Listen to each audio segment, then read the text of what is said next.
জিনদের অভ্যাস হচ্ছে ওরা 24 ঘন্টার ভেতরে যে কোনো এক সময় হয় সাপ নাই বিড়াল, এগুলো হওয়াই লাগবে ওদের। এই জন্য রাতের বেলা অনেকে বের হওয়ার পরে কালো বিড়াল যারা দেখেন, সবগুলো কালো বিড়াল না, ওগুলো দুই একটা জিনও আছে। ওগুলো দেখলে আপনি একেবারে সরাসরি যদি দেখেন বলবেন আস্তাগফিরুল্লাহ অথবা লা হাওলা ওয়ালা কুওয়াতা ইল্লা বিল্লাহ। আর একটু বেশি পারলে আয়াতুল কুরসি পড়ে বুকে ফু দিয়ে নেবেন, নয়তো যদি দুষ্ট হয় আপনার একটা ক্ষতি করে দেবে।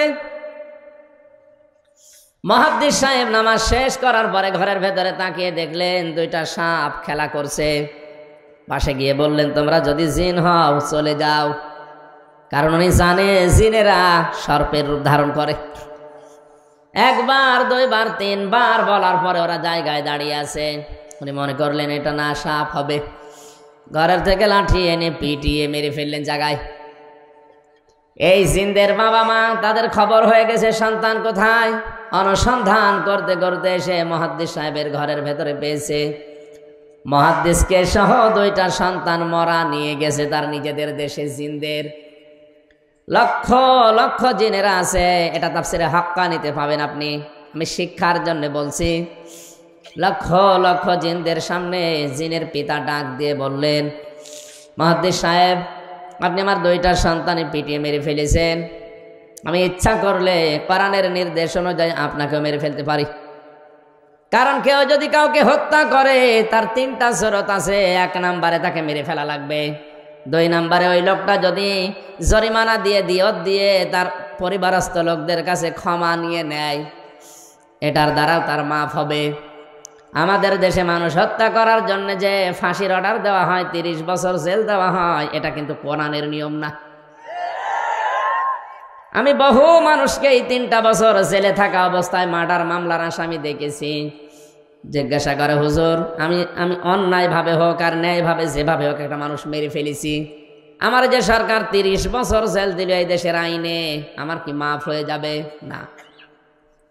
আপনি যাকে মারলেন এর বিনিময়ে এক কথা হচ্ছে আপনাকে মেরে ফেলা লাগবে, দ্বিতীয় কথা হচ্ছে যদি মেরে ফেলা না হয় ওই লোকটার আত্মীয় স্বজন যারা আছে, ছেলে মেয়ে বাবা মা স্ত্রী, তাদেরকে আপনার, ওরা যদি বলে 20 লাখ টাকা দেন আপনাকে মাফ করে দেব, আপনি যে ক্ষতি করলেন ওই টাকা দিলে আপনি মাফ পেয়ে যাবেন। 20 বছর 30 বছর আপনারা জেল খাটা লাগবে না। এটা ইসলামের নিয়ম ছিল। এটা কি ছিল? কোরআনে কারীম আয়াত শোনালেন জিনেরা, ইয়া আইয়ুহাল্লাযীনা আমানু কুতিবা আলাইকুমুল কিসাসু ফিল কতলা। ওহে যারা ঈমানের দাবি করো তাদেরকে বলছি, হত্যার বদলে হত্যা এটা আমি আল্লাহ লিখে দিলাম। কি করলাম? আরো জোরে বলেন। আল্লাহ কিন্তু ফারাজা শব্দটা দেননি। আলেম যারা আছেন তাদেরকে বলছে আল্লাহ কুতিবা দিয়েছেন। ফরজ শব্দ দিলেও তো অর্থ হয়ে যেত, কাতাবা দিলেন কেন? আমি যদি এখন এখানে সভাপতি যিনি আছেন বলি যে এই জমিটা আপনাকে আমি দিয়ে দিলাম মৌখিক, এর কোনো দাম আছে? কারণ জমিও আমার না, এ দেওয়ার ক্ষমতাও আমার নেই। আর আমি যদি এই জমির মালিক যিনি তাকে দিয়ে দলিলে সই স্বাক্ষর করে লিখে ওনার হাতে বলে এই যে লিখিত, ওই জিনিসের দাম নেই। আরো আসতে বলেন। আল্লাহ শুধু ফরজন শব্দ দিলে দিতে পারতেন, না দিয়ে কুতিবা দিয়ে এটা জানিয়েছেন যে বিধানটা ছোটখাটো না, গুরুত্বহীন না, এটা কিন্তু লিখে সই স্বাক্ষর করে দলিল করে দিলাম, এর দাম আছে। এদেশে যারা দায়িত্বে আছে আজ 53 বছর, এই আয়াতটা যদি ঠিক এইভাবে বুঝে স্বাধীনতার পরে এদেশের সংসদে আয়াতটা কায়েম করে দিতে পারতো, বঙ্গবন্ধু হত্যার বিচার আমরা অনেক আগে পেয়ে যেতাম। সুতরাং সঠিকভাবে যদি বিচার ব্যবস্থায় এই আয়াতটা এখন যারা দায়িত্বে আছে সংসদে কায়েম করতে পারে, আগামীতে কিয়ামতের আগে দেশে আর অন্যায় কোনো মার্ডার হবে না। এই গ্যারান্টি আল্লাহর। আল্লাহর গ্যারান্টি আজ পর্যন্ত মিথ্যা হয়নি, হওয়ার সম্ভাবনা নেই। কথা বলেন না কেন? আপনি একটু মেনে দেখেন না কেন? ফামান তাবিআ হুদায়া ফালা খাউফুন আলাইহিম ওয়ালা হুম ইয়াহজানুন। আল্লাহ পাক বলেন যে হেদায়েত পাঠিয়েছি, এটা যদি অনুসরণ অনুকরণ করে চলতে পারো আমি গ্যারান্টি দিলাম কোনো ভয় নেই, কোনো চিন্তা নেই। যে সমস্ত ভয়গুলো মানুষ আজ করে, যে রাস্তায় গেলে আমরা অনেকেই খুন হয়ে যাই, বাড়িতে থাকলে অনেকে গুম হয়ে যায়, এই ভয়টা কোরআন গ্যারান্টি দিচ্ছে যে থাকবে না। আর কোরআন যদি না থাকে ও ভয় দিন দিন আরো বাড়বে। এই জন্য আমাদের উচিত হচ্ছে ৯৬% মুসলমানের দেশে কোরআন এর এই আইনটা সংসদে পাশ হোক। এই কথা বলেন। কিয়ামতে অন্তত যে গলাগুলো সাক্ষী দিল, কিয়ামতের ওই ময়দানে আল্লাহ যেন এই কণ্ঠগুলোকে আমাদের এই আয়াতের পক্ষে থাকার কারণে সাক্ষী হিসাবে কবুল করেন। আরে ভাই, ছোটখাটো বিষয় কিয়ামতে আল্লাহ দেখবে। ইব্রাহিম নবীর পক্ষে ছিল একটা ব্যাঙ, এই জন্য ব্যাঙের পোশাক আল্লাহ পাক করে দিয়েছে। ইব্রাহিম নবীর বিপক্ষে ছিল একটা কাংলাস, এই জন্য কাংলাস দেখলেই মেরে ফেললে 10টা নেকি হয়। ওনাদের দ্বারা কোনো কাজ কিন্তু হয়নি, কাংলাসের দ্বারাও কোনো কাজ হয়নি, ব্যাঙের দ্বারাও কাজ হয়নি। কারণ এমন আগুন জ্বলছিল 1 কিলোমিটার উপর দিয়েও যদি পাখি উড়ে যায় ঝলসে পড়ে যেত। এত বড় বিশাল অগ্নিকুণ্ড, এখানে ব্যাঙের পোশাকের কাজ হবে? বলেন না কেন? কিন্তু ব্যাঙের এই পোশাককে হযরতে জিবরাইল দেখার পরে জিজ্ঞাসা করলেন, তুমি যে পোশাক করো কোনো কিছু করতে পারবা? ব্যাঙ তার বলেছিল, ফেরেশতা আমি জানি আমার পোশাকে কাজ হবে না, কিন্তু আমার মালিককে আমি দেখাতে চাই যে আমি তোমার খলিলের পক্ষে আছি, ওই বেটা নমরুদের বিপক্ষে আছি। আল্লাহ এত বেশি পছন্দ করলেন কথাটা, ওই দিন থেকে কিয়ামত পর্যন্ত যত ব্যাঙ আসবে সব ব্যাঙের পোশাককে আল্লাহ পাক বলেই ঘোষণা করে দিয়েছেন। এই এদিকে তাকান, একটা ব্যাঙ ইব্রাহিম নবীর পক্ষে থাকার কারণে যদি তার পোশাক পর্যন্ত পাক হয়ে যায়, আমরা যে নবীর পক্ষে আছি তিনি কিন্তু খলিলুল্লাহ না, তিনি হাবিবুল্লাহ। বলেন বলেন, খলিলুল্লাহ আর হাবিবুল্লাহর পার্থক্য কি? খলিল বলা হয় ওই বন্ধুকে যে বন্ধু আমার আল্লাহর জন্য সব করতে পারে, আর হাবিব বলা হয় ওই বন্ধুকে যে বন্ধুর জন্য আমার আল্লাহ সব করেছেন। জোরে বলেন সুবহানাল্লাহ। ইব্রাহিম নবীর পক্ষে থাকার কারণে যদি ব্যাঙের পোশাক পাক হয়ে যায়, আমরা মুহাম্মদুর রাসূলুল্লাহ হাবিবুল্লাহর পক্ষে থাকলে আমাদের জীবন পাক হয়ে যাবে। এই জন্য আল্লাহর এই আয়াতের পক্ষে যারা সায় দিলেন, আপনি মানেন না সেটা আলাদা, কিন্তু আপনাকে রায় দেওয়া লাগবে যে আমরা এই আয়াতটা সংসদে দেখতে চাই। আচ্ছা, হাজারো মানুষ জেলখানাতে, প্রায় 1 লাখের উপরে মানুষ এখন জেল খাটছে সারা বাংলাদেশে। অধিকাংশগুলোই লক্ষ্য করলে দেখা যায় মার্ডার মামলা। গাজীপুরের কাশিমপুর কারাগারে প্রায় 1200 মানুষ এখনো ফাঁসির দণ্ডাদেশ নিয়ে মাথায় নিয়ে কন্টেম ছেলে কাটাচ্ছে। 10,000 মানুষ ওখানে আছে, 4 জেল মিলে প্রায় 1200-1300 মানুষ শুধু ফাঁসির আসামি। এদের 1 নাম্বার অপরাধ হচ্ছে এরা মানুষ হত্যা করেছে, এই কারণেই তো ফাঁসি দেয়। জিনদের পিতা ডাক দিয়েছে, মুহাদ্দিস সাহেব আমি কিন্তু আয়াত অনুযায়ী আপনাকে মেরে ফেলতে পারি, কিন্তু আমার একটা হাদিস জানা আছে, কোন সৃষ্টি যদি তার আকৃতি পাল্টিয়ে ফেলে তাকে মেরে ফেললেও কোনো গুনাহ নেই। আমার সন্তান 2টা তাদের নিজেদের আসল আকৃতি পাল্টিয়ে সর্পের আকার ধারণ করেছে। আপনি যেটা বললেন যে 3বার তাদের বলার পরেও তারা শোনে নাই, এই জন্যে আপনি না বুঝতে পেরে মেরে ফেলেছেন। আমি আপনার কোনো দোষ দিতে চাই না, তবে একটা কথা, যে কোরআন শুনতে গিয়ে জীবন গেছে, স্থান ত্যাগ করে নাই। আপনার এই মধুর কণ্ঠ দিয়ে আমাদেরকে ওই কোরআন থেকে একটা কিছু শুনিয়ে বিদায় করেন। মুহাদ্দিস শাহ ওয়ালিউল্লাহ দেহলভী রহমতুল্লাহ আলাইহি তার মধুর কণ্ঠ দিয়ে কোরআনের সবচাইতে সুন্দর সূরা যেটা সূরা রহমান তেলাওয়াত করে শোনালেন। আর রহমানু আল্লামাল কোরআন খলাকাল ইনসানা আল্লামাহুল বায়ান। হাজার হাজার জিনের অজ্ঞান হয়ে গেছে, হুশ যাদের ছিল তারা সঙ্গে সঙ্গে বলে উঠেছে, উলুহিয়া ইলাইয়া আন্নাহু ইসতামাআ নাফারুম মিনাল জিন্নি ফাকালু ইন্না সামি'না কুরআনান আজাবা। তারা বলেছে অবশ্যই যে ওহী শুনলাম এটা আশ্চর্য কোরআন। শব্দের দিকে খেয়াল করেন, ইয়াহদি ইলার রুশদি ফাআমান্না বি। এই এদিকে তাকান, ইয়াহদি ইলার রুশদি ফামান্না বি, যে কয় মিনিটে আমরা কোরআন শুনেছি এ কোরআন আমাদেরকে হেদায়েতের পথ বলে দিয়েছে। আপনি মনে হয় বুঝতে পারেননি, জেনেরা কোরআন শুনেছিল কয়দিন? মাত্র কয়েক মিনিট। কয়েক মিনিট লাগে সূরা রহমান পড়তে। এই কয়েক মিনিট শোনার পরে তাদের সিদ্ধান্তের দিকে তাকান, ইয়াহদি ইলার রশদি ফামান্না বি, এ কোরআন আমাদেরকে হেদায়েতের পথ বলে দিয়েছে, আমরা ঈমান আনলাম। ওয়ালান নুশরিকা বিরাব্বিনা আহাদা, জীবন চলে গেলেও কোনোদিন আল্লাহর সাথে আমরা শরীক করব না। এখানে আলেম নেই? এই যে আলেম বসে আছে, দুইটা জিজ্ঞাসা করেন মোজারের আগে লান আসলে অর্থ হয় কখনোই না। আমার শিক্ষা দেওয়ার বিষয়, জিনেরা মাত্র কয়েক মিনিট কোরআন শুনে যদি এত বড় বড় সিদ্ধান্ত নিতে পারে যে আমরা সব পথ ভুলে গেছি, আমরা হেদায়েতের পথ পেয়ে গেছি, আমরা ঈমান এনেছি, কোনো দিন জীবন চলে গেলেও আল্লাহর সাথে শরীক করব না। আর আমরা সেই জন্মের পর থেকে কোরআন শুনে আসছি, আমাদের কি এখনো শিরিক বন্ধ হয়েছে? আসতে বলেন, আমরা ঈমান আনতে পেরেছি না। অনেকেই আমরা জানি যে ওযু করলে ওযু ভেঙে যায় 7টা কারণে, নামাজ পড়লে নামাজ ভেঙে যায় 19টা কারণে। কথা বলেন না কেন? ঈমান আনলে ঈমান ভেঙে যায় 10টা কারণে। এখানে যত মানুষ বসে আছে শুধু বিজ্ঞ আলেমগুলো বাদ দিয়ে যদি জিজ্ঞাসা করা হয়, ভালো ভালো মুসল্লি পর্যন্ত বলতে পারবে না যে ঈমান ভাঙার যে 10টা কারণ। পারবে না? ওর মনে নেই। ঈমানও ভেঙে যায়, মানুষের আমলও ভেঙে যায়। এখন যদি বলেন আমলের আবার হাত পা আছে নাকি ভেঙে যায়? হ্যাঁ, আমল ভাঙে। আমল কিভাবে ভাঙে আমি বলবো। এই এলাকায় যদি কারো আমল ওরকম থাকে, ভেঙে গেলে আমার কিছু করার নেই।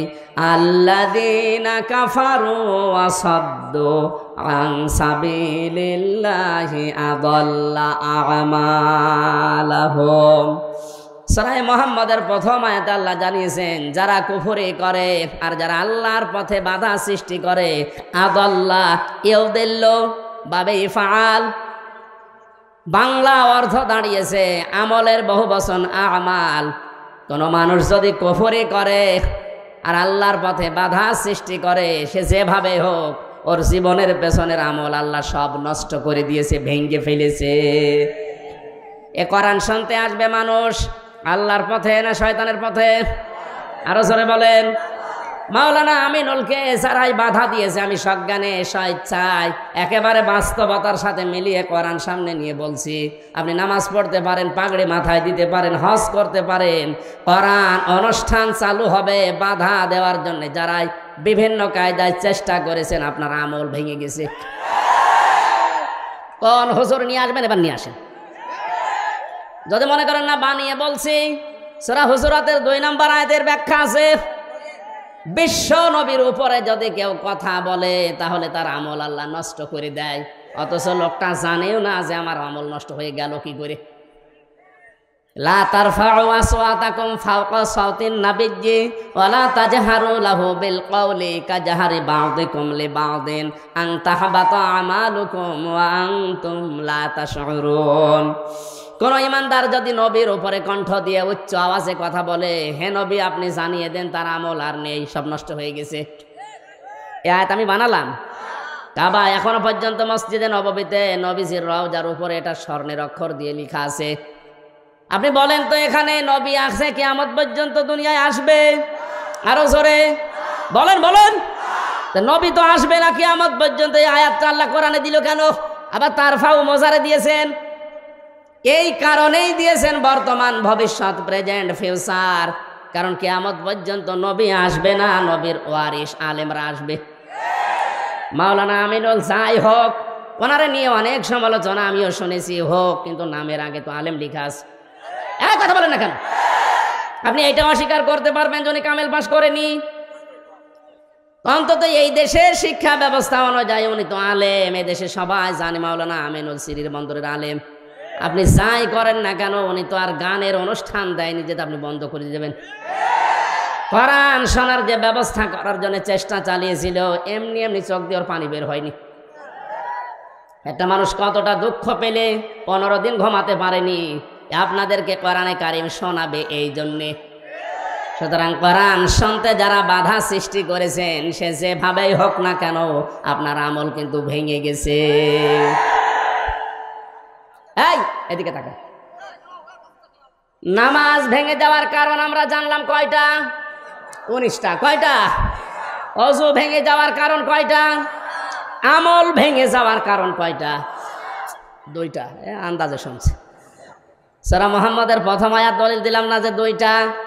কথা বলে না কেন? পৃথিবীর যে কোনো জিনিস আপনি দেখবেন সেটা নষ্ট হয়ে যাওয়া, ভেঙে যাওয়ার একটা পথ আছে। আমাদের যে আমল আছে, এই আমল ভেঙে যায় এই কারণে, নামাজ ভেঙে যায় এই কারণে, রোজা ভেঙে যায় এই কারণে, হজ ভেঙে যায় এই কারণে, যাকাত নষ্ট হয়ে যায় এই কারণে। যাকাতের আবার জায়গা আছে 8টা। কয়টা? এই 8টা বাদ দিয়ে যদি মানুষ 9 নাম্বার জায়গায় দেয়, তাহলে ওই যাকাত ভেঙে যাবে, নষ্ট হয়ে যাবে। জান্নাত যাওয়ার জন্য যেটা আসল দরকার, ঈমান, ঈমানও মাঝে মাঝে ভেঙে যায়। আসতে বলেন, ঈমান ভাঙে না? ঈমান ভাঙার কারণ 10টা। কয়টা? আমি সংক্ষেপে আপনাকে লিখে নেওয়ার জন্য বলছি, কাজে লাগবে লিখেন। ঈমানও মানুষের ভেঙে যায়। 1 নম্বরে সূরা জুমারের 65 নম্বর আয়াতের দলিলটা আছে। আমি শুধু থিওরিগুলো বলছি, বাড়িতে মিলিয়ে নিয়েন। 1 নম্বরে দুনিয়ায় কেউ যদি শিরিক করে, তার ঈমান ভেঙে যায়, নষ্ট হয়ে যায়। ওই ঈমান নিয়ে জান্নাতে যাওয়া সম্ভব না। 2 নম্বরে কেউ যদি কুফরি করে, কুফরি মানে কি? ঢেকে ফেলা। কুফরি মানে অস্বীকার করা, ঢাকনা দেওয়া, চেপে রাখা, গোপন করা। আল্লাহর কোনো বিধান জানার পরে যদি কেউ চেপে রাখে, গোপন করে, সেও উপকারান্তে কাফের, তারও ঈমান ভেঙে গেছে। আর এটা বাংলাদেশে এখন বেশি। 3 নম্বরে কেউ যদি নেফাকি করে,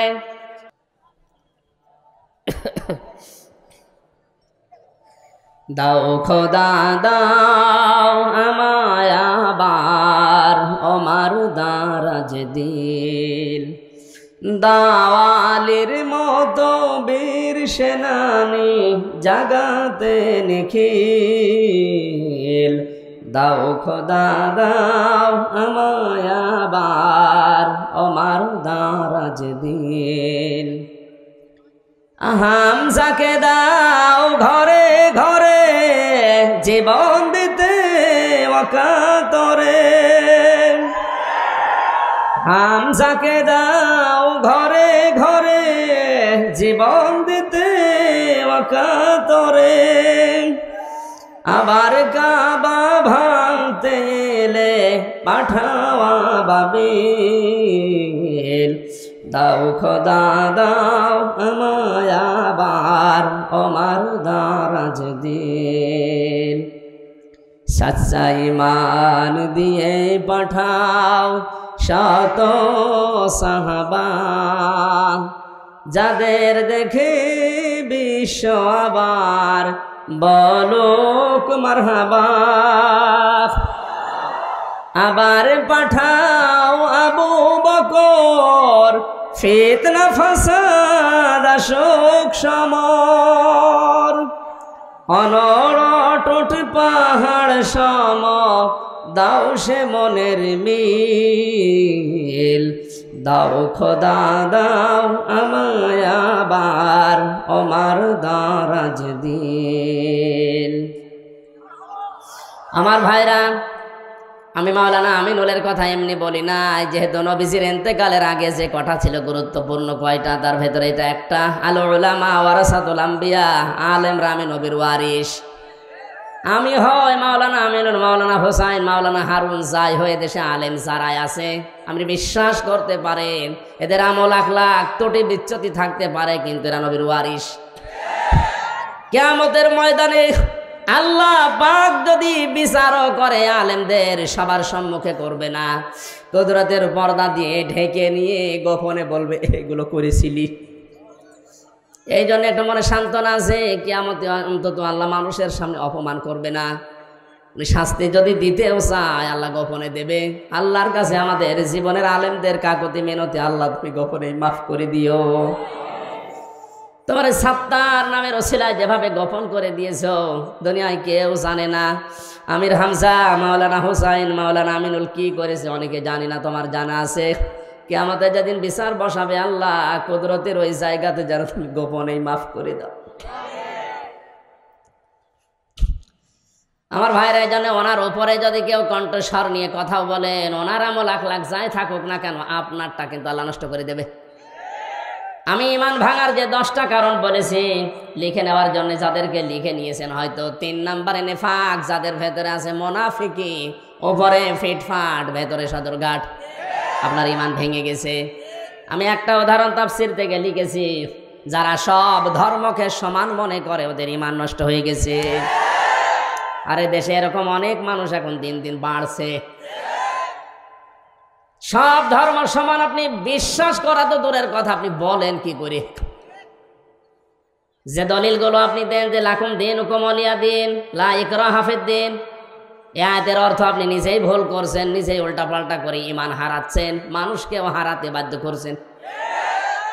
যারা বিভিন্ন পূজা মণ্ডপে গিয়ে কথা বলে যে আমরা সার্বজনীন সনাতন ধর্মে এই অনুষ্ঠানে হাজির হইলাম, এ কথা যদি কেউ বিশ্বাস নিয়ে বলে থাকে ওর ঈমান নষ্ট হয়ে গেছে। কারণ সার্বজনীন ধর্ম একটাই দুনিয়ায়, তার নাম ইসলাম। আর সনাতন ধর্ম মনে করি অনেকেই বলি হিন্দু ধর্ম না, সনাতন মানে পুরাতন। সনাতন মানে এ পৃথিবীতে সব চাইতে পুরাতন ইসলাম, এর আগে কিছু ছিল না। এক কথা বলে না কেন? পৃথিবীর প্রথম মানব যিনি হযরতে আদম, তার ধর্ম কি? আরো জোরে। সুতরাং এ কথা কারা প্রচার করেছে আমরা জানি না, যে সনাতন ধর্ম মানে হিন্দু ধর্ম, এটা মিথ্যা কথা। সনাতন ধর্মই পৃথিবীতে ইসলাম। ইন্নাদ-দীনা ইনদাল্লাহিল ইসলাম, আল্লাহর কাছে একমাত্র ধর্মের নাম ইসলাম। এজন্য ধর্মের আগে আলিফ লাম আছে। এখানে যারা গ্রামার বোঝে, আলিফ লাম 4 প্রকার। এখানে যে আলিফ লাম দেওয়া আছে নির্দিষ্ট করার জন্য। আমি যদি মাওলানা হোসাইনকে বলি ভাই আমি দিনাজপুরে যাব, উনি যদি বলে এই যে এই রাস্তাটা, এর আগে তাহলে তরিকের আগে আলিফ লাম দেওয়া লাগবে। তরিক এই একটাই রাস্তা, কিন্তু দিনাজপুরে যাওয়ার জন্য এখনো 4-5টা রাস্তা আছে। তখন আর তরিকের আগে আলিফ লাম দেওয়া যাবে না, কারণ এটা অনির্দিষ্ট। যে কোনো রাস্তা দিয়ে আমি যেতে পারি, দিনাজপুরে পৌঁছালেই হলো। কিন্তু কোন রাস্তা দিয়ে দিনাজপুরে গেলে আপনি পাবেন না শুধু এই রাস্তাটা ছাড়া। তখন তরিক বা রাস্তার আগে কি লাগবে? আলিফ লাম। কি লাগবে? যত ধর্ম দুনিয়ায় আছে সব ধর্মের ব্যাপারে আল্লাহর বক্তব্য এই, সবগুলো শয়তানের আবিষ্কার করা, আমি আল্লাহর আবিষ্কার করা ইসলাম। আমাইয়াবতাগি গায়রাল ইসলামি দীনান ফালা ইকবালা মিনহু, ইসলাম বাদ দিয়ে অন্য কোন ধর্ম নিয়ে, অন্য কোন জীবন ব্যবস্থা নিয়ে কেউ যদি আল্লাহকে রাজি করতে চায়, ওর জীবনের কোনো কিছু আল্লাহ কবুল করছে না, করবে না। তাহলে আয়াতগুলো দ্বারা কি প্রমাণ হয়? সব ধর্ম সমান। আরো জোরে। অনেকে এখন ফতোয়া বের করছে যে আমরা উদারতা দেখাতে গিয়ে বলি আপনি কি আল্লাহর চাইতে বেশি উদার? আশা করছি এটা যারা ভুল বুঝে হোক আর জেনে শুনে হোক ষড়যন্ত্র করে বলছেন, আপনার ঈমান ভেঙে গেছে। 4 নম্বরে নবী ছাড়া যারা অন্য কারো আদর্শ ভালো মনে করে। কয়েকদিন আগে একটা জরিপ পেয়েছিলাম, এদেশে বিশ্ব নবীকে একমাত্র আদর্শ মেনে চলে মাত্র 100 জনের 15 জন। তাহলে এই যে পয়েন্টগুলো আমি কোরআন থেকে হাদিস থেকে লিখেছি, প্রত্যেকটার পেছনে হায়াতের দলিল আছে। আমি দলিলগুলো লম্বা করে বলতে পারছি না, শুধু আমার সাবজেক্টে যাব। তাই যারা আজ বিশ্ব নবী বাদ দিয়ে অন্য কাউকে আদর্শ মানে, তাদের সংখ্যা এই দেশে 85 জন। কত? আর একমাত্র যারা বিশ্ব নবীকে উসওয়াতুন হাসানা মানে, ওদের সংখ্যা মাত্র 15 জন। আপনি হিসাব করে বলেন, আমরা খালি চিল্লাই যে দেশে 96% মুসলমান। হ্যাঁ মুসলমান আছে, ওই আদমশুমারিতে আছে, আর ওই আগা কাটা আছে। অনেকেই ভাবে যে আগা কেটে দিলেই মুসলমান। ছাগল কি? ছাগলের তো দিয়ে, ছাগলের দেয় না। না, ভুল যারা করছেন আপনাকে সংশোধনী দিলাম, আশা করছি আপনার বিবেক খুলবে। এরপরেও যদি আপনি একেবারে সে আবু জাহেলের মতো অনড় হয়ে থাকেন, আমার মনে হয় আপনার হেদায়েত কপালে আর নেই। 5 নম্বরে আল্লাহর বিধান যাদের ভালো লাগে না, এটা সূরা মুহাম্মদের 9 নম্বর আয়াতে আছে। এদেশে এখন নেই। একই আল্লাহর বিধান কোরআনে কারিমে আকিমুস সালাত খুব আদায় করছে, আতুজ যাকাত খুব দিয়ে দিচ্ছে। কিন্তু একই আল্লাহর বিধান আনাকিমুদ্দিন, দিন কায়েম করো, ওয়ালা তাতাফাররাকু ফি, এই বিষয়ে কোনো ফতোয়াবাজি করো না, এখানে ওর খবর নেই। দিনটা যে কায়েম করা ফরজ নামাজের মতো, রোজার মতো, অনেকেই জানেও না ও মানেও না। অথচ পৃথিবীতে যত নবী এসেছিলেন, আমি আলেমদের বলছি, প্রত্যেকটা নবীর শরীয়তে কম বেশি কোনো মাসলা মাসাইল নিয়ে একটু ঝামেলা ছিল। হয়তো অনেক নবীর সাথে আমাদের নবীরটা মেলেনি। যেমন হযরতে মুসা আলাইহিস সালামের জামানায় কারো শরীরে যদি লাপাক লেগে যেত, ওই জায়গাটা এরকম মুছে ফেললেই হয়ে যেত। হযরতে ঈসা নবীর জামানায় একটু কঠিন ছিল, কোনো জায়গায় নাপাক লেগে গেল চামড়া খুশিয়ে খুশিয়ে তুলে ফেলে লাগতো। আল্লাহ পাক কঠিনটাও দেননি, একেবারে সহজটাও দেননি, আমাদের মাঝামাঝি শরীয়ত দিয়েছেন যে চামড়াও তোলা লাগবে না, আবার মুছে ফেললেও হবে না, 3 বার ধুয়ে ফেলা লাগবে। হ্যাঁ, এই যে মাসলা মাসালে হয়তো বিভিন্ন নিয়ম নীতি নিয়ে মতপার্থক্য ছিল, কিন্তু আদম থেকে শুরু করে আমাদের নবী পর্যন্ত প্রত্যেকের মিশন একটাই ছিল, আনাকিমুদ্দিন ওয়ালা তাতাফাররাকু ফি। নামাজ যেভাবে কায়েম করো, রোজা যেভাবে ফরজ মনে করে করো, দিন কায়েম করা কিন্তু ঠিক ওই রকম ফরজ। আর এই বিষয়ে কোনো পার্থক্য, মত পার্থক্য, ফতোয়াবাজি, দলাদলি চলবে না। আর যত দলাদলি, মত পার্থক্য সব এই জায়গায় এসে, এদেশে মানুষ যত তার চাইতে দল বেশি। এটা মিথ্যা কথা। কারণ এমনও লোক আছে একজন 2-3 দল করে, যখন যে দল উনি ওই দলের কর্মী, যেদিকে বৃষ্টি পড়ে ওইদিকে ছাতা ধরে, এরকম মানুষ আছে না নেই? আল্লাহর কোন বিধানকে আপনি যদি খারাপ মনে করেন, হ্যাঁ আপনার বুঝে আসছে না সেটা আলাদা কথা বলছেন। আল্লাহর বিধানকে খারাপ মনে করলে ঈমান নষ্ট হয়ে যায়, ভেঙে যায়, ব্যর্থ হয়ে যায়। 6 নম্বরে দিনের কোন বিধানকে নিয়ে কেউ যদি কটাক্ষ করে, উপহাস করে, মর্যাদা দিতে না চায়, এটা আজ দিন দিন বাড়ছে। আল্লাহর বিভিন্ন বিধান নিয়ে মানে তো না, আর কটাক্ষ করে, আর উপহাস করে উড়িয়ে দেয়। আমি একটা উদাহরণ দিচ্ছি আল্লাহর কোরআন থেকে, একটু খেয়াল করে শোনেন। কোরআনের কোন আয়াত বোঝার জন্য কেউ যদি চেষ্টা করে, তার কিন্তু 500 রাকাত নফল নামাজের সওয়াব। ইন্নাল্লাযীনা কাযযাবু বিআয়াতিনা ওয়াস্তাকবারু আনহা লা তুফাত্তাহু লাহুম আবওয়াবুস সামা ওয়া লা ইয়াদখুলুনাল জান্নাহ। আল্লাহ পাক বলেন, হে নবী, নিশ্চয় যারা আমি আল্লাহর আয়াতকে অবিশ্বাস করে, মিথ্যা মনে করে, আর যখন আমার আয়াত দিয়ে ওয়াজ করা হয়, তাফসির করা হয়, ব্যাখ্যা করা হয়, সতর্ক করা হয়, ও মানুষ সতর্ক না হয়ে অহংকার করে আরো উঠে চলে যায়। ওয়াস্তাকবারু আনহা, ইস্তেকবার করে, অহংকার করে, দাম্ভিকতা দেখিয়ে মুখ ফিরিয়ে চলে যায়। লা তুফাত্তাহু লাহুম, তুফাত্তাহু মুজারে, বর্তমান, ভবিষ্যৎ, প্রেজেন্ট, ফিউচার, তার জন্য খোলা হচ্ছে না, হবে না। আবওয়াবুস সামা, বাবের বহু বচন আবওয়াব, বাব মানে দরজা, আবওয়াব মানে দরজা সমূহ, সামা মানে আকাশ, আকাশের একটা দরজাও তার জন্য খোলা হচ্ছে না, হবেও না। এতটুকু আল্লাহ শেষ করেননি, পরবর্তী কথা আরো কঠিন। ওয়ালা ইয়াদখুলুনাল জান্নাহ, ওরা জান্নাতে যাচ্ছে না, যাবে না। আপনি হিসাব করছেন পেছনের হাত দিয়ে। আজ যারা আল্লাহর আয়াতকে অবিশ্বাস করেন, কটাক্ষ করেন, মিথ্যা মনে করেন, অহংকার করে মুখ ফিরিয়ে চলে যান, আপনার কিন্তু জীবনের বড় ক্ষতি 2টা। আকাশের দরজা সব সময় আপনার জন্য বন্ধ, আপনার আমল ওঠা বন্ধ হয়ে গেছে। 2 নম্বরে আপনি জান্নাতে কোনোদিন যাচ্ছেন না, যাবেনও না। আল্লাহ একটা উদাহরণ দিচ্ছেন, হাত্তা ইয়ালিজাল জামালু ফি সামিল খিয়াত। হাত্তা মানে যতক্ষণ পর্যন্ত, ইয়ালিজা মানে প্রবেশ করা, যতক্ষণ পর্যন্ত প্রবেশ না করে সূচের ওই ছিদ্র দিয়ে উট, তার মানে সূচের ছিদ্র দিয়ে উট প্রবেশ করা যেরকম অসম্ভব, ওই মানুষগুলোর আল্লাহর জান্নাতে যাওয়া ওই রকম অসম্ভব। আল্লাহ উদাহরণটা দিয়ে জানিয়েছেন, বান্দা তোর জন্য আমার জান্নাতে যাওয়া সম্ভব না। সুতরাং আল্লাহর আয়াত নিয়ে যারা কটূক্তি করছেন, তারা থামেন, আপনার জন্য জান্নাতে যাওয়া সূচের ছিদ্র দিয়ে উট যাওয়ার মতো কঠিন। আল্লাহ শেষ করে দিলে হয়তো আমি বলতাম না, এর পরবর্তী কথা আরো কঠিন। ওয়াকাযালিকা নাজিজিল মুজরিমিন, আল্লাহ বলেন এইভাবে করে আমি পাপিষ্ঠদেরকে শাস্তি দেব। লাহুম মিন জাহান্নামা মিহাদু ওয়া মিন ফাওকিহিম গাওয়াশ ওয়াকাযালিকা নাজিজিজ যালিমিন।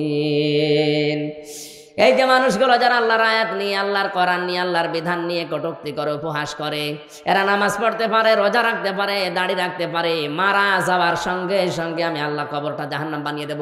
আল্লাহ শুধু এতটুকুই দেননি, আল্লাহ এর পরবর্তী শব্দের দিকে খেয়াল করেন, মিহাদু ওয়া মিন ফাওকিহিম গাওয়াশ, ওদের কবরের ভেতরে রাখার সঙ্গে সঙ্গে পেছনে নিচে যে বিছানাটা এটা হয়ে যাবে আগুনের বিছানা, উপরে দেওয়া হবে আগুনের চাদর। জোরে বলেন নাউজুবিল্লাহ। এই আয়াতটা আমার চোখের সামনে যখন আসে আমি দেখতে পাই এদেশে অনেকেই এখন এই আয়াতে শামিল, অথচ এরকম মানুষ মারা গেলে আমরা অনেকে উপরে ফুল দিয়ে রাখি। কথা বলে না কেন?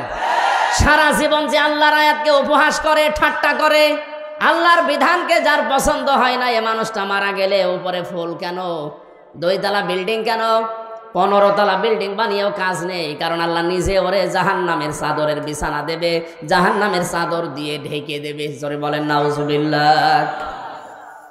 আমার ভাইরা যেন ঈমান যেন আপনার ভেঙে না যায়, সতর্ক থাকবেন। 7 নম্বরে যারা জাদুকর, এদের ঈমান ভেঙে যায়, এলাকায় মনে হয় নেই। 8 নম্বরে মুসলমানদের বিরুদ্ধে যারা ষড়যন্ত্র করে, এটা এখন বেশি। কথা বলেন না কেন? মুসলমানদের বিরুদ্ধে, মানুষের বিরুদ্ধে না, মুসলমানদের বিরুদ্ধে যারা ষড়যন্ত্র করে, এই লোকটার ঈমান ভেঙে যায়। মান সালিমাল মুসলিমুনা মিন লিসানিহি ওয়া ইয়াদিহি, ওই লোকটাই আসল মুসলমান, যার হাত থেকে মুখ থেকে মানুষেরা নিরাপত্তা পায়। ঠিক আছে? না না ঠিক নেই। এই আপনি কি শোনেন? এভাবে শুনলে তো হবে না। আমি অর্থ করলাম কি, আপনি বলছেন ঠিক আছে। মান সালিমাল মুসলিমুনা মিন লিসানিহি ওয়া ইয়াদিহি, ওই লোকটাই প্রকৃত মুসলমান, যার হাত থেকে মুখ থেকে মানুষেরা শান্তি পায়। ঠিক আছে? হয়নি। কি শোনে আলেম বলে? আরে ভাই, শব্দের দিকে খেয়াল করে শুনবেন, আমার ভুল হলে ধরে দেবেন। এমনি এমনি আপনি স্টেজে বসে আছেন। না না না, হয়নি। এখানে কিন্তু এই জন্যই তাফসীর মাহফিলে আসা লাগে। সূক্ষ্ম কিছু শব্দ যেগুলো ক্লাসে পাওয়া যায় না, এই শব্দগুলো গবেষণা করে বের করা লাগে। কোন মানুষ যদি মানুষ হয়ে মানুষের ওপরে জুলুম করে, তার বিরুদ্ধে কিন্তু আল্লাহর মামলা আছে, এটা আলাদা বিষয়। সূরা শুরার 42 নম্বর আয়াতে আল্লাহ দলিল দিয়েছেন, ইন্নামাস সাবিলু আলাল্লাযিনা ইয়াজলিমুনান নাস। আমি আল্লাহর মামলা, আমি আল্লাহর অভিযোগ তাদের বিরুদ্ধে যারা মানুষ হয়ে মানুষের উপরে জুলুম করে। আল্লাহ এখানে ইয়াজলিমুন আল মুসলিমুনা দেয়নি, দিয়েছে ইয়াজলিমুনান। বলেন বলেন, হিন্দু কি মানুষ না? খ্রিস্টান, ইহুদি? তাহলে মানুষ পদবাচ্যে যারা বিবেচিত, সে যে ধর্মের হোক, ওর ওপরে কেউ যদি জুলুম করে, তার অধিকার নষ্ট করে, তার বিরুদ্ধে মামলা কার? এটা আলাদা বিষয়। কিন্তু এখানে আল্লাহর নবী নাস শব্দ দেননি, দিয়েছেন মুসলিমুনা। কি দিয়েছেন? আমি এইটা বোঝানোর জন্যই বলছিলাম, ওই লোকটাই আল্লাহর কাছে প্রকৃত মুসলিম, যার হাতের দ্বারা আর মুখের দ্বারা মুসলমানেরা নিরাপত্তা পায়। আপনি কেমন মুসলমান? আপনার হাতের দ্বারা আর মুখের দ্বারা মুসলমানেরা শান্তিতে থাকে না, আরো আতঙ্কে থাকে। এখানে ইয়াদি মানে এই হাত শুধু না, ক্ষমতার হাত। কথা বলেন, আইনের হাত, টাকা পয়সার হাত, প্রভাব প্রতিপত্তির হাত, এই হাতও হতে পারে। এক একটা শব্দের প্রায় 33টার উপরে অর্থ আছে, সর্বনিম্ন 33টা, উপরে 99টা। যেখানে যেই শব্দটা খাটবে, অ্যাপ্রোপ্রিয়েট হবে, ওইটা ওই জায়গায় আপনাকে লাগানো লাগবে। এই জন্য তাফসীর করতে গেলে এক শব্দের একাধিক অর্থ আপনার জানা থাকতে হয়, না একটা শব্দের একটা অর্থ জেনে যদি শুরু করতে চান, আপনি উলটপালট করে ফেলবেন। কোরআনে কারিমে আল্লাহ দরবা দিয়েছেন, দরবা মানে মারা। দরবা মানে কি? আমাদের সে মিজান মন সাহেবে পড়িয়েছে, দরবা মানে আঘাত করা, দরবা মানে মারা। অথচ তাফসীরের ভাষায় 33টার উপরে শব্দ আছে। দরবা মানে দৃষ্টান্ত দেওয়া, দরবা মানে সফর করা, আমার সবগুলো এখন মনে নেই, আমার যতটুকু আয়ত্ত আছে আমি মিলাতে পারি। কোরআন পড়তে গেলে যে এই জায়গায় দৃষ্টান্ত হবে, এই জায়গায় সফর করা হবে, এই জায়গায় মারা হবে, আমি যদি ওই মারাটাই জেনে রাখতাম অর্থ করতে পারতাম। আল্লাহ পাক এখানে মুসলিমুনা শব্দ নাস না দিয়ে নবীজি কেন দিয়েছেন? এদন শব্দ দিয়ে শুধু এই হাত আমরা বুঝি ক্ষমতার হাতের দ্বারা, আইনের হাতের দ্বারা। যারা মুসলমানদেরকে শান্তিতে থাকতে দেয় না, এরা মুসলমান না। প্রভাব প্রতিপত্তি আছে এলাকায়, টাকা পয়সার মালিক, এই কারণে তাদের এই টাকা পয়সার যে হাত আছে, প্রভাব প্রতিপত্তির হাত আছে, এই হাতের দ্বারাও অনেক মুসলমান আজ শান্তিতে নেই। অনেক মুসলমানের প্রভাব প্রতিপত্তি আছে, জোর করে মসজিদের সভাপতি হয়ে বসে আছে, না দিলে আবার রাগ করে। এটা একটু বেশি হয়ে গেল। হ্যাঁ, মসজিদের সভাপতি হওয়ার জন্য কমপক্ষে 5টা গুণ লাগে। কয়টা? না ভাই, আমার এই ওয়াজ করার দরকার নেই। হ্যাঁ, অনেক সভাপতি শেষে বলবো আমার দরকার নেই, আমি ছেড়ে দিলাম, তোরা চালা গাজা। হ্যাঁ, আপনি ছেড়ে দিলেও অসুবিধা নেই। এখন যারা সংসদ সদস্য কয়েকদিন আগে থেকে আওয়াজ তুলেছে, বাংলাদেশেও কলকাতা আর মমতার মতো এই দেশে ইমাম আর মুয়াজ্জিনদের সরকারিভাবে বেতন দেওয়া লাগবে। এই দাবির পক্ষে আমাদের এই সংসদ সদস্য যিনি পিরোজপুরের, উনি বলেছে, তার পক্ষে আছে না নেই?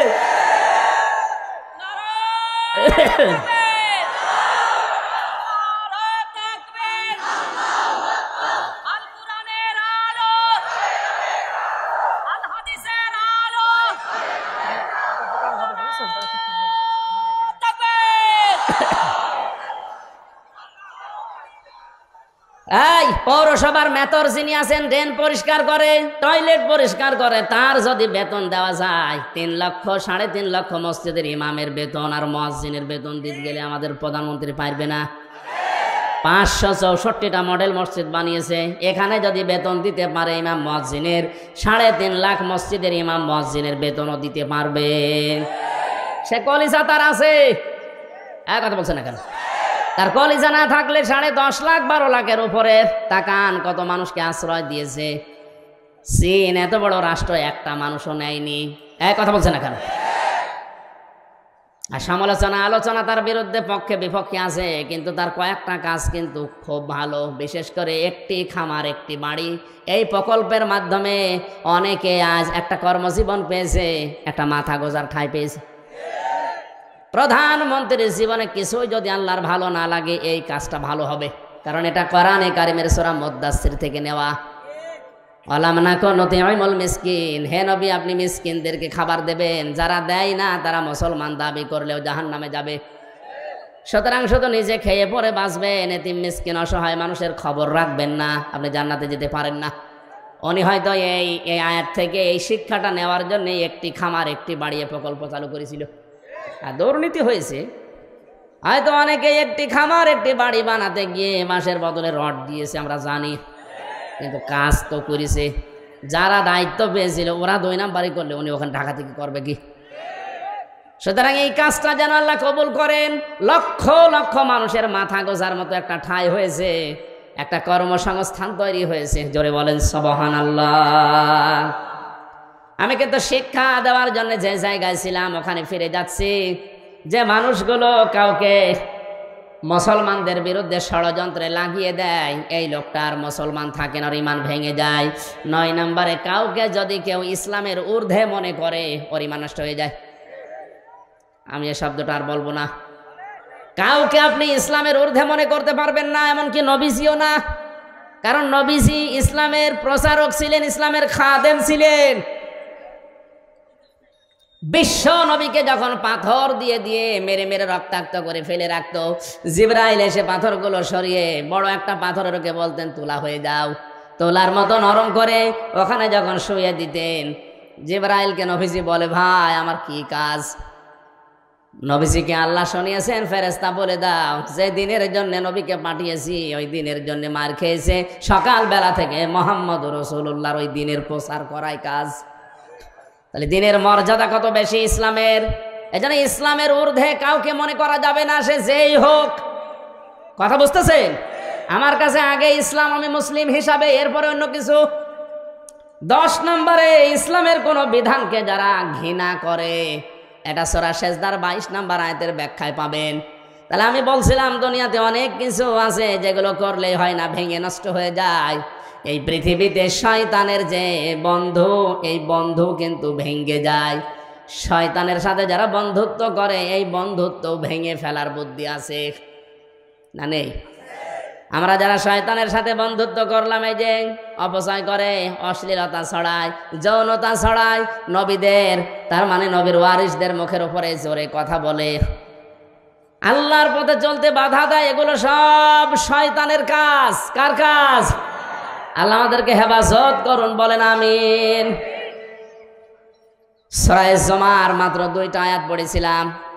এমন গুরুত্বপূর্ণ বিষয় আল্লাহ আয়াতের ভেতরে দিয়েছেন, একটু খেয়াল করে তাফসীর আকারে শোনেন। ইয়া আইয়ুহাল্লাযীনা আমানু ইযা নুদিয়া লিস-সালাহ, আল্লাহ পাক বলেন ঈমানদারেরা যেদিন আযান দেওয়া হয়, ইলা ইয়াউমিল জুমআ ইযা নুদিয়া লিস-সালাতি মিন ইয়াউমিল জুমআ, জুমার দিন যখন আযান দেওয়া হয়, ডাকা হয়, আহ্বান করা হয়, ঘোষণা দেওয়া হয়, ফাসাউ ইলা যিকিরিল্লাহ, তোমরা আল্লাহর জিকিরের দিকে, নামাজের দিকে দৌড়াও। কে বলছেন? আরো জোরে বলেন।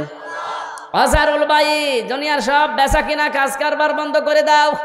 যালিকুম খায়রুল লাকুম ইন কুনতুম তা'লামুন, এইটাই ভালো কাজ, এইটা যদি তোমরা বুঝে থাকো। এবার আসেন আয়াতের বাস্তব ব্যাখ্যা কি। আল্লাহ পাক শব্দটা দিয়েছেন ইযা নুদিয়া লিস-সালাতি মিন ইয়াউমিল জুমআতি ফাসআউ ইলা যিকিরিল্লাহ, যখন আযান হয়ে যাবে সব কাজ কাম বন্ধ করে দিয়ে দৌড়াও নামাজের দিকে। কিসের দিকে? আরো জোরে বলেন। আর আমরা হাদিস শুনেছি এতদিন যে নবীজি জানিয়েছেন কেউ যেন নামাজের জন্য দৌড়িয়ে মসজিদে যাবা না। শোনেননি? শুনেছি মানে কি? এটাই সঠিক হাদিস। মুসলিম শরীফের হাদিস হচ্ছে কেউ যেন মসজিদে দৌড়িয়ে যাবা না নামাজ পড়ার জন্য।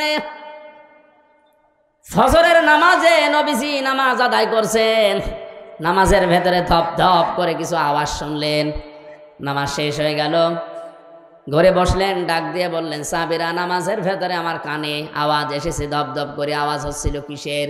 সাহাবীরা বলে হুজুর আমরা ফজরে টের পেয়েছি দেরিতে, জলদি করে ওযু করে মসজিদে আমরা অনেকেই দৌড়িয়ে এসে জামাত ধরেছি। ওই দিন নবীজি হাদিসটি বলেছিলেন যে তোমরা কেউ দৌড়িয়ে জামাত ধরবা না, যতটুকু পারা যায় ধীরে স্থির ভাবে নামাজ পাও, বাকি যেটা পাবে না কাজা করে নেবে। কথা বুঝতেছেন? তাহলে আয়াতের সাথে নবীর কথার কোনো মিল নেই। হ্যাঁ কই আছে কই? আল্লাহ বললেন দৌড়াও, নবীজি বললেন দৌড়ানোর দরকার নেই। আল্লাহ দৌড়াতে বলেছেন এই কারণে আপনার যেন নামাজ গুরুত্ব দিয়ে, যখন দুনিয়াতে নামাজের সিস্টেম চালু হয়ে যাবে, আজান হয়ে যাবে, সব কাজ কাম আপনার জন্য এখন বন্ধ। আল্লাহ এইটা বোঝাতে চেয়েছেন যে কাজ কামে লিপ্ত থাকতে গিয়ে যেন আল্লাহর নামাজের জামাত শেষ হয়ে না যায়। এই জন্য আগে থেকে প্রস্তুতি নাও, আগে থেকেই তোমাকে নিজেকে প্রস্তুতি করো, অন্তত মসজিদের সাথে তোমার এই জীবনটা, তোমার অন্তরটা লটকিয়ে রাখো। কিয়ামতের কঠিন ময়দানে মানুষ যখন পাবে, ঘামের ভেতরে হাবুডুবু খাবে, ওই সময় আরশের ছায়ায় যাদেরকে স্থান দেব তার 4 নাম্বার তারা, যারা দুনিয়াতে নামাজ পড়তে মসজিদে যায়, বের হয়ে গেলে আবার কখন যাবে এই ধান্দায় থাকে। জোরে বলেন সবাব। আমরা এই কাজ কারবার করে একটু আদায় করি। বলে ফাসাউ ইলা যিকিরিল্লাহর ব্যাখ্যা মানে দৌড়াতে বলেছে এই জন্যে যেন আপনি আগে থেকে প্রস্তুতি নেন, নামাজ যেন নষ্ট না হয়ে যায়। এই কারণে সব কাজ কাম বন্ধ করে দিতে বললেন। এদের সাথে বাংলাদেশের বাস্তবতার মিল হয় না, আমি অনেক ক্ষেত্রে দেখেছি। আল্লাহ বলছেন দৌড়াও নামাজের জন্য, সব কাজ কাম বেচা কেনা দোকানপাট যত কিছু আছে বন্ধ করা লাগবে। কে বলছেন? আরো জোরে। দিনাজপুরবাসী খেয়াল করেন, জমার নামাজ আজান থেকে শুরু করে একেবারে শেষ পর্যন্ত আমার মনে হয় 1-1.5 ঘন্টা সময় লাগে। কথা বলছে না কেন? আল্লাহ বললেন তোমাদের এইটাই ভালো কাজ, নামাজে আসো, ওই কাজ বন্ধ করে দিয়ে। আর আমরা দেখছি না 1-1.5 ঘন্টা সময় লাগছে, অথচ এই দেশে এমন অনেক মানুষ আছে 1 ঘন্টায় 5 লাখ টাকা উপায় করে। মানে আপনার বেশি মনে হয়ে যাচ্ছে? ঢাকাতে ডাক্তার মতিয়ার রহমানের বাড়ি খুলনা, উনি পিত্তথলির পাথর বের করেন অপারেশন ছাড়া। ওনার 15 মিনিট সর্বোচ্চ সময় লাগে এক একটা অপারেশন করতে, 1,20,000 করে টাকা নেয়। তো 1 ঘন্টায় যদি 4টা 5টা করে কত টাকা হয়? উনি 1.5 ঘন্টা নামাজ পড়তে গেলে কমপক্ষে 7 লাখ টাকা ওনার লস হবে। কথা বলছেন এখন উনি যদি এই আয়াতের প্রশ্ন করে, আল্লাহ তোমার সাথে তো আমার বাস্তবতা মেলে না, তুমি বলছো যালিকুম খায়রুল লাকুম, এইটাই ভালো কাজ, অথচ আমি দেখলাম না নামাজ পড়তে গেলে আমার 7 লাখ লস। তা আমার তো লাভ হচ্ছে না লস হচ্ছে, তাহলে কোরআনের এই আয়াত ভুল। কেন আল্লাহ যালিকুম খায়রুল লাকুম দিয়েছেন? এইটাই ভালো কাজ। ইন কুনতুম তা'লামুন, যদি তোমরা জানো। এবার আসেন ব্যাখ্যায়। আল্লাহ এই কারণে দিয়েছেন, আপনি 1.5 ঘন্টায় 7 লাখ টাকা উপায় করলেন। যে সমাজে নামাজ নেই, নামাজের শিক্ষা নেই, হাসপাতাল থেকে অপারেশন করে 7 লক্ষ টাকা ব্যাগে নিয়ে আপনি ব্রিফকেসে ভরে যাচ্ছেন বাড়িতে, 1-1.5 কিলোমিটার দূরে মনে করেন বাড়ি। রাস্তায় যাবার সময় যে সমাজে নামাজ নেই, সমাজে চুরিদারি, ছিনতাই, হাইজাকার, ডাকাতি নেই। আসতে বলেন। এখন আপনি 7 লাখ উপায় করে যাচ্ছেন, ও সমাজে তো নামাজ নেই। আপনার টাকা নেওয়ার সঙ্গে সঙ্গে বাড়িতে যাওয়ার রাস্তায় যদি ছিনতাইকারী ধরে, যদি চাই, আপনি দিতে না চাইলে আপনাকে মেরেও ফেলতে পারে।